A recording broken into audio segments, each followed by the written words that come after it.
నమస్కారం అమ్మా. ఏంటమ్మా ఎట్టున్నావు? బాగున్నావా? పర్ల బాగున్నావా? సుభాషిణి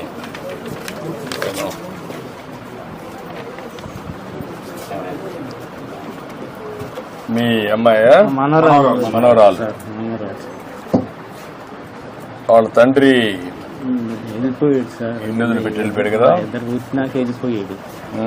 ఈ అమ్మాయి ఇంకొక అమ్మాయి ఇంకెవరు? ఎంతమే చదువుతానమ్మా? ఎక్కడ? పాత కలపండి. అచ్చా. అంటే అక్కడ స్కూల్ ఉందా? ఇక్కడ స్కూల్ లేదా? 7 అయిపోయింది. 5 అయిపోయింది. ఇక్కడ ఎంతవరకు చేసావు? ఇక్కడ 5 వరకు. ఇప్పుడు 6 నుంచి అక్కడికి పోతున్నావా? బాగా చదువుకుంటున్నావా? ఏమవుతావు చదువుకొని? పోలీస్ అవుతావా?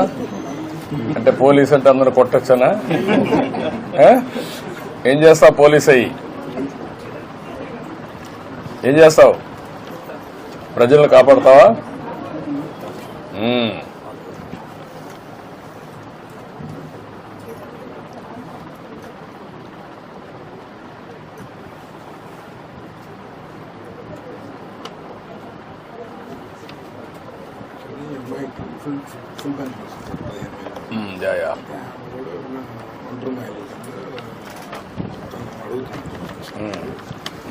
అది 7 years దాటితే ఎఫ్ఐఆర్ చేసి అతను చనిపోయినట్టు అతను వెళ్ళిపోయాడు తెలియదు.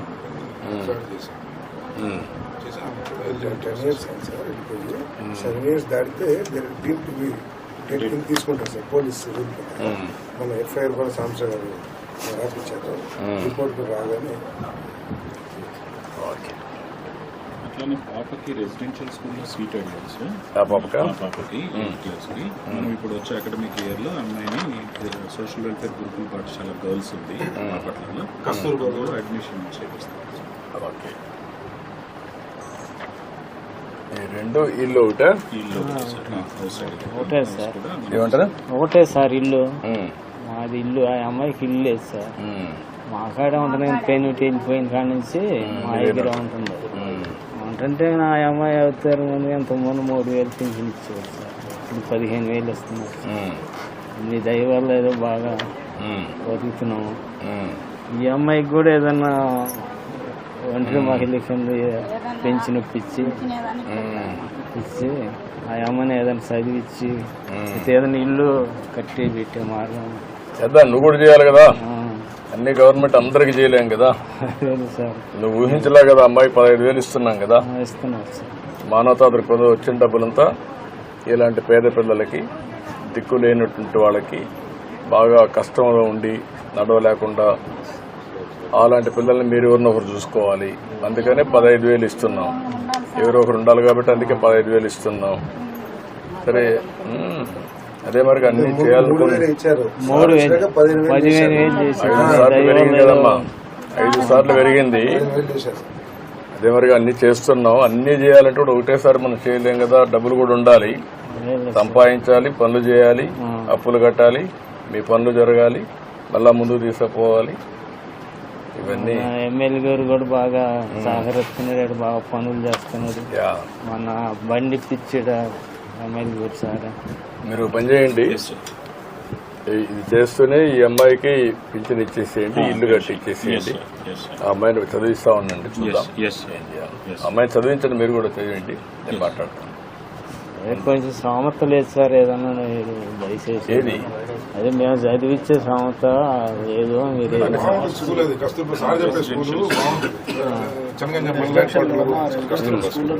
కస్తూర్బా స్కూల్లో పెట్టేసేయండి. పెట్టేసేయండి. ఓకే ఓకే ఓకే అమ్మా. Hi bye. సరేనా? పింఛన్ ఈ అమ్మాయికి అమ్మాయి చెప్పాలి. సరే సార్. బాగున్నావా? చూడు చూడు బాగున్నావు నువ్వు? పర్లే పర్లే. ఏంటి ఎట్టున్నావు? పుట్టుకో అడ్డుడమ్మా అడ్డు నిన్నెవరు చూసుకుంటున్నారు? మాటలు రావు సార్. తాత అమ్మమ్మ అన్ని తెలిసినాయని ఇంకా తెలుసు కానీ చెప్పలేదు సార్. చెప్పలేదు. మేనరికం వల్ల మేనరికమా? నా మేనర్కం సార్. మేనల్లుడు అదే ఆయన తమ్ముడు ఏదో బతుకుతాడని చెప్పి అసలు ఉంటాడని ఇచ్చారు సార్. ఊర్లో ఉంటాడు నాకు అల్లరి ఇచ్చారు సార్. అదే జరుగుతాయి. ఓకే సరే సార్. మంచిదే. ఓకే అమ్మా బాయ్. ఇప్పుడు డబ్బులు అర్థమవుతుంది అమ్మాయికి? బంధువులతో అయినా అర్థం అవుతాయా? నిన్న అర్థం చేసుకుంటుందా? మైండ్ తక్కువ సార్.